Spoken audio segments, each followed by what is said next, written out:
Hi నేను సతీష్. ఇప్పటికే అగ్ని పరీక్ష నుంచి కంటెస్టెంట్స్ హౌస్లోకి వచ్చారు కదా, వాళ్ళు ఫీడ్బ్యాక్ ఇస్తా ఉన్నారు. మొత్తం ఆట గేమ్ చేంజ్ చేయబోతున్నారు కదా.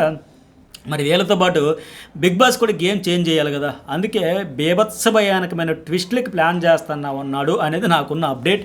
Latest updates, shocking updates, mind blowing updates, house మేట్స్కి మెయిన్ ఫ్యూజులు ఎగిరిపోయే అప్డేట్. ఇది చాలా ఇంట్రెస్ట్గా ఉంటుంది. ముందు ఒక లైక్ కొట్టేసేయండి, అట్లాగే మెసేజ్ కూడా పెట్టండి. రెండు channels journalist Satish and news bowl కూడా సబ్స్క్రైబ్ అయితే చేసుకోండి. ఇప్పటికే న్యూస్ బౌల్లో ఓటింగ్ అనలైజ్ చేసా, ఎవరు వెళ్ళిపోయే డేంజర్లో ఉన్నారు ఏంటని చాలా డెప్త్ అనాలిసిస్ అయితే ఉంటుంది నా ఓటింగ్ వీడియోలో కూడా. ఆ వీడియో చూడడం వల్ల ఒకసారి చూడండి. మరి ఈ వీడియోలో ఏంటంటే ఇంత crazy update, mid week elimination కూడా ఉండే ఛాన్సెస్ వెరీ హై. మరి నేను చెప్పానంటే మీరు అర్థం చేసుకోవచ్చు. ఇంకా గంట బజాయించి అంత కాన్ఫిడెంట్గా చెబుతా, అంత క్లారిటీ వస్తేనే చెబుతాను నేను. సో ఎందుకంటే ఓటింగ్ పరంగా చూసుకుంటే నలుగురు కూడా ఒక తాను మొక్కలైన పరిస్థితి ఉంది. సో ఎవరున్నా ఒకటే, ఎవరు పోయినా ఒకటే. ఐఎన్స్తో పెద్దగా కనెక్షన్ లేదు. ఆ కంటెంట్ పరంగా చూసుకున్న కాస్త కోస్తో ఏదో గేమ్ చేంజ్ చేయాలంటే ఇంకా వేస్ట్. వీళ్ళు ఉన్నా ఒకటే, లేకపోయినా ఒకటే.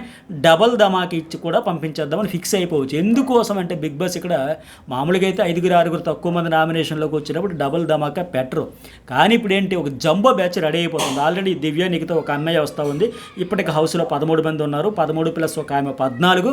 అలాగే ఈ దసరాకి వచ్చే వారం ఒక 6 నుంచి 7 వరకు వస్తున్నారు. సో ఒక 21 మంది వస్తే ఇంకేం చేయాలి? మామూలుగా అయితేనే బిగ్ బాస్కి ఒక 19 మంది అయితే సరిపోతారు. 21 అంటే డబల్ ధమాకా, దసరా ఆఫరు, దీపావళి ఆఫరు, ఈ double Dhamaka offer, 1+1 offer, by 1 get 1 offer, ఇలాంటి ఆఫర్లన్నీ పెట్టుకునే దానికి బిగ్ బాస్ పుష్కలంగా ఇంటి నిండా కలకల ఆడిపోతూ 21 మంది అంటే మరి డబుల్ ధమాకా ఉంటే బెటరే కదా అని ఫీల్ అవుతారు. మరి అలాంటప్పుడు ఏంటి, ఇక సరే ఇలాంటి అవకాశం వచ్చినప్పుడే ఇంతవరకు 3 వారాల్లో ప్రూవ్ చేసుకున్న వాళ్ళు ఎవరు ఉన్నారు, పెద్దగా నో యూజ్, కంటెంట్ లేదు, ఏమీ లేదు, పాడు లేదు అనేటప్పుడు వాళ్ళని సాగనంపేస్తారు. అయితే మరి ఇప్పుడు మిడ్ వీక్ ఎలిమినేషన్ ఉంటుందా, లేకపోతే సీక్రెట్ రూమ్ కూడా కావచ్చు. ఇలాంటి ట్విస్ట్ కూడా ఇవ్వబోతున్నాడు బిగ్ బాస్. అది ఇవాళ రేపు మీరు చూడబోతున్నారు. ఎందుకంటే మీకు సీక్రెట్ రూమ్ పెడితే ఎట్లా పెడతాడు, ఖచ్చితంగా మీకు సీజన్ 4 వెంటనే గుర్తొచ్చి ఉంటుంది. ప్రతిసారి అట్లా డిసైడ్ చేస్తారు. మ్యాక్సిమం హౌస్ మేట్సే డిసైడ్ చేయాలి అనేటప్పుడు ఓటింగ్ వేసి ఎవరు ఎలిమినేషన్ కోసమే ప్లాన్ చేస్తారు. మీలో పర్ఫార్మెన్స్ బాగోలేదు, ఈ హౌస్కి సెట్ కారు, ఎవరు అనర్హులు, అవుట్, బయటికి వెళ్ళిపోవాలని చెప్పేటప్పుడు సాధారణంగా ఎట్లా ఉంటుందంటే, దేశ ముదురులు అందరూ కంటెస్టెంట్లు ఉంటారు కనుక సీజన్ 4లో కూడా మనం చూసాం. అఖిల్ అయితే నేను వెళ్ళిపోతాను, అబ్బాయి నేను అర్హుడిని, బయటికి వెళ్ళిపోవాలంటే నేను అర్హుడిని అంటే ఎక్కడైనా నమ్ముతారా? నమ్మశక్యంగా ఉంటుందా?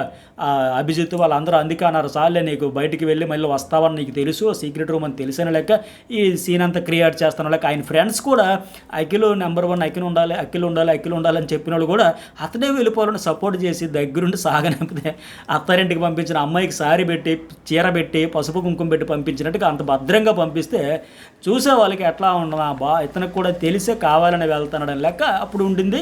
అలాగే అభిజిత్ కావచ్చు, వాళ్ళందరూ కూడా తర్వాత డిస్కషన్స్ కూడా అవే. చాలా కంటెంట్ అయితే వేరే లెవెల్. అట్లాగే ఒక సీజన్లో ఇంకా హైలైట్ ఏంటంటే ఆయన పేరేంటి, గౌతమ్ కృష్ణ.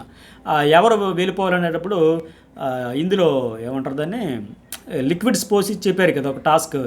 ఆ టాస్క్లు పెట్టేటప్పుడు ఆయన ఫిక్స్ అయిపోయి నిజంగా వెళ్ళిపోతానేమో, సరే ఇంకా మనకి అయిపోయింది కదా, సెండ్ ఆఫ్ వెళ్ళిపోయి ఏవి కూడా రెడీ చేసి అంతా చేసి ఏవి చూపించి పంపించి తర్వాత మళ్ళీ అతన్ని సీక్రెట్ రూమ్లో పంపించి నీ డెడికేషన్ నచ్చిందని చెప్పి నాగార్జున గారు మళ్ళీ పంపించారు కదా సీజన్ 7లో. ఇట్లా రకరకాలుగా మొత్తానికి ఒక ట్విస్ట్ అయితే ఉంటుంది. మరి ఈరోజు కూడా హౌస్ మేట్స్ని డిసైడ్ చేయాలి ఎవరు అనేటప్పుడు అంతమందికి ఆల్మోస్ట్ తెలిసే ఉంటుంది, ఇదేదో సీక్రెట్ ప్లాన్ లాగా ఉంది, సీక్రెట్ టాస్క్ కావచ్చు అని. లేదంటే ఇప్పుడు ఇటు వైల్డ్ కార్డ్లో ఒక అమ్మాయి వచ్చింది కనుక ఒకవేళ ఏమైనా స్వాప, నిజంగానే 1+1 ఒకరు వచ్చి ఒకరు అవుటా, ఇలా కాస్త కన్ఫ్యూజ్ అయినా సరే మ్యాక్సిమం గెస్ట్ చేసేస్తారని అనుకుంటాను. సో అప్పుడు ఎవరైతే ఓట్ల ప్రకారంగా డిసైడ్ చేయాలనేటప్పుడు మరి ఎవరు నిజంగా అయ్యో ఎలా వెళ్ళిపోతారు, నిజంగా వెళ్ళిపోతే బాగుండని కోరుకునే రియల్గా జెన్యున్గా కొందరు చెబితే, లేదు సీక్రెట్ రూమ్ ఆఫర్ అయితే మనకే మంచిది కదా, అక్కడికి వెళ్ళి చూస్తే ఎవరి ఆట ఏంటో తెలుస్తుంది కనుక కంటెంట్ వస్తుంది, హడావిడి చేయొచ్చు అని కొంతమంది డ్రామా చేస్తారేమో చూద్దాం. సో నాకున్న అప్డేట్ ప్రకారం నాకు తెలిసినంత వరకు మాస్క్ మ్యాన్ హరీష్, రీతు చౌదరికి బిగ్గెస్ట్ ట్విస్ట్ ఉంటుంది. ఒకవేళ నిజంగా సీక్రెట్ రూమ్ అయితే లక్కీయే. మరి ఆ ఇద్దరిలో రీతు చౌదరి సీక్రెట్ రూమ్లోకి వెళ్తే బెటరా, లేకపోతే హరీష్ వెళ్తే బెటరా అనేది కూడా మెసేజ్ పెట్టండి ఫస్ట్.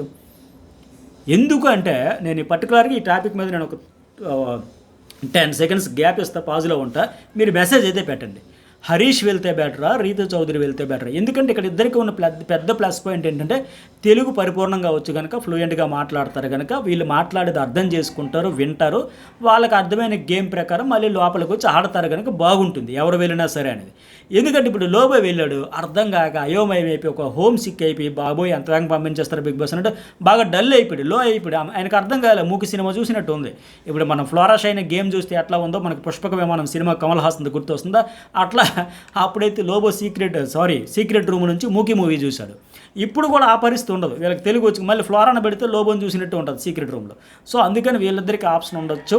సో మరి Ritu Chaudhary or mask man ఇద్దరిలో ఎవరైతే బెటరో మెసేజ్ పెట్టండి. అట్లాగే మరి ఒకరిని సీక్రెట్ రూమ్కి పెడితే ఒకరిని పంపించవచ్చు కూడా, ఆశ్చర్యపోవక్కర్లా. ఎందుకంటే ఇప్పుడు నేను చెప్పినట్టు చాలామంది వస్తున్నారు, పైగా హరీష్కి ఏంటి చాలా వార్నింగ్లు గత వారమే వచ్చాయి, బిగ్ బాస్ రూల్స్కి విరుద్ధంగా అన్నం మానేసి తిండి మానేసి ఏకంగా నేను వెళ్ళిపోతా. ఆ కోటింగ్ అయిన తర్వాత నాగార్జున గారు కాస్త ఇన్పుట్స్ ఇచ్చాక, బాబు మీ మిస్సెస్తో కూడా మాట్లాడా, కాస్త నవ్వుతూ ఉండు, స్మైల్ ఫేస్ పెట్టు, ఏంటిది హ్యూమర్ ఉందంటే అది బయట పెట్టవయ్యా అని పదే చెప్పి, సరే బిగ్ బాస్ని సవాల్ చేసావు, దమ్ముంటే పంపించండి అన్నట్టు అన్నావు కదా, మరి ఉంటావా వెళ్తావా తేల్చుకో అని చెప్పిన తర్వాత, లేదు సార్ నేను దమ్ము సిరీస్ అని ఉద్దేశించి అన్నా తప్ప బిగ్ బాస్ని సవాల్ చేయలే, ఛాలెంజ్ చేయలే అని చెప్పాడు. అఫ్కోర్స్ వీళ్ళంతా ఒకవేళ Bigg Boss main concept rules ఏంటంటే నీకు డాక్టర్ని పంపించి నీకు కౌన్సిలింగ్ ఇచ్చి మీ మిస్సెస్ తాలూకా బయట విని ఎంత ఇన్పుట్స్ ఇచ్చి నిన్ను లేపాల్సిన, నిన్ను ఎంకరేజ్ చేయాల్సిన, నీకు బూస్టప్ ఇవ్వాల్సిన అవసరం ఒక హరీష్ విషయంలో కాదు, ఏ కంటెస్టెంట్ విషయంలో అంత అవసరం లేదు వాళ్ళకి. నేను ఉంటాను, నేను ఆడతాను, నేను కింద మీద పడి గెలుస్తాను నిలుస్తాను అనే వాళ్ళు ఉంచుతారు తప్ప, నేను వెళ్ళిపోతా అంటే లాస్ట్ సీజన్లో మణికంఠ ఏమైంది, ఇట్లా వెళ్తామనే వాళ్ళు బలవంతంగా ఉంచాల్సిన అవసరం వాళ్ళకి ఉండదు కదా. సో ఒకవేళ ఏమో ఈయన హౌస్ మేట్స్ ఓట్ల ప్రకారం వీళ్ళు ఎటు డెసిషన్స్ తీసుకొని ఫిక్స్ అయిపోతూ ఉంటారు కనుక అట్లా కూడా ఆయననే పంపించవచ్చు, లేదా సీక్రెట్ రూమ్ కావచ్చు, మొత్తానికి ఏదో ఒకటి జరగబోతుంది. అట్లాగే రీతు చౌదరిని పంపేస్తారంటే కావచ్చు, కాకపోతే ఆవిడ వాళ్ళ కంటెంట్ కూడా వస్తుంది, ఏదో ఒకటి టాస్క్ లేదు గట్టిగా ఆడుతుంది, అలా ట్రాక్ అన్ఫెయిర్ డెసిషన్స్ వల్ల బిస్కెట్ అయిపోయింది కానీ మంచిగా ఆడుతుంది, సో చేస్తుంది. సో వీళ్ళిద్దరిలో మొత్తానికి ఒకరు అయితే వీకెండ్లో ఎలిమినేషన్ అయిపోతారు. ఇప్పుడు మిడ్ వీక్ అని చెప్పేసి తీసుకెళ్ళి అటు నుంచి పంపించవచ్చు, లేదా సీక్రెట్ రూమ్లో నుంచి మళ్ళీ హౌస్లోకి వస్తారు. మరి ఎవరు వస్తారు ఏంటో చూద్దాం. అలాగే డబుల్ ఎలిమినేషన్ కూడా చేయొచ్చు. ఇప్పుడు ఈ మిడ్ వీక్ ఎలిమినేషన్తో ఒకరిని పంపేసి వీకెండ్లో ఒకరిని పంపిస్తే ఆ వీకెండ్లో ప్రియా లేదా కళ్యాణ్ ఇద్దరిలో ఒకరు గ్యారంటీగా ఫస్ట్ అవుట్ అయిపోతారు. ఎందుకంటే ఈ 3 వారాల్లో ఒకరోజు నిన్న అయితే బాగానే వచ్చింది పాజిటివ్, కానీ చెప్పాను కదా నేను ఓటింగ్ వీడియోలో అనాలిసిస్ చేసినట్టుగా నలుగురు 1-2% మధ్య ఉంటే మరి ఏం చేస్తారు వాళ్ళేంటి సార్ బిగ్ బాస్ ఆడియన్స్ ముందు కూడా మార్చుకుంటారు, ఇంకా కనెక్ట్ అవుతారు అనే పరిస్థితి కనిపించట్లేదు. సో అలాంటప్పుడు ఆ బొటాబొటీలు ఏముందిలే సర్లే ఇంకా వెళ్తే, ఇంకా ఆల్రెడీ మాకు బ్యాచ్ రెడీ అయిపోయింది కాబట్టి ఒక 7-8 మంది వస్తే 21 మంది పుష్కలంగా కంటెంట్ వచ్చేస్తుంది, సో అని పంపించవచ్చు. సో అలాంటప్పుడు అయితే వీళ్ళిద్దరు ప్రియా కళ్యాణ్ మొత్తానికి వీళ్ళలోనే ఎలిమినేషన్ కానీ మిడ్ వీక్ ఎలిమినేషన్ అయినా డబుల్ ఎలిమినేషన్ అయినా అన్ని ట్విస్టులు వీళ్ళ మధ్య ఉండబోతున్నాయి. సో మరి మీరు ఎవరు వెళ్ళాలనుకుంటున్నారు, ఎవరు ఉండాలనుకుంటున్నారో మెసేజ్ అయితే పెట్టండి. అట్లాగే ఇప్పటికే న్యూస్ బోర్డులో పెట్టిన అంతకుముందు ప్రోమో 1కి సంబంధించి లైవ్ అప్డేట్స్కి సంబంధించి ఎక్సలెంట్ అనాలిసిస్ అని చాలామంది అప్రిషియేట్ చేశారు, థ్యాంక్ యూ వెరీ మచ్. ఆ లోతైన విశ్లేషణ పర్ఫెక్ట్ ఇన్ఫర్మేషన్ మన వీడియోస్లో మన ఛానల్స్లో ఫస్ట్ మీకు వస్తాయి. మరి మెసేజ్ పెట్టండి, లైక్ చేయండి. Journalist Satish and news Bol channels అయితే సబ్స్క్రైబ్ చేసుకుని ఆ బెల్ బటన్ టచ్ చేసి ఆల్ నోటిఫికేషన్ అయితే యాక్టివేట్ చేసుకోండి.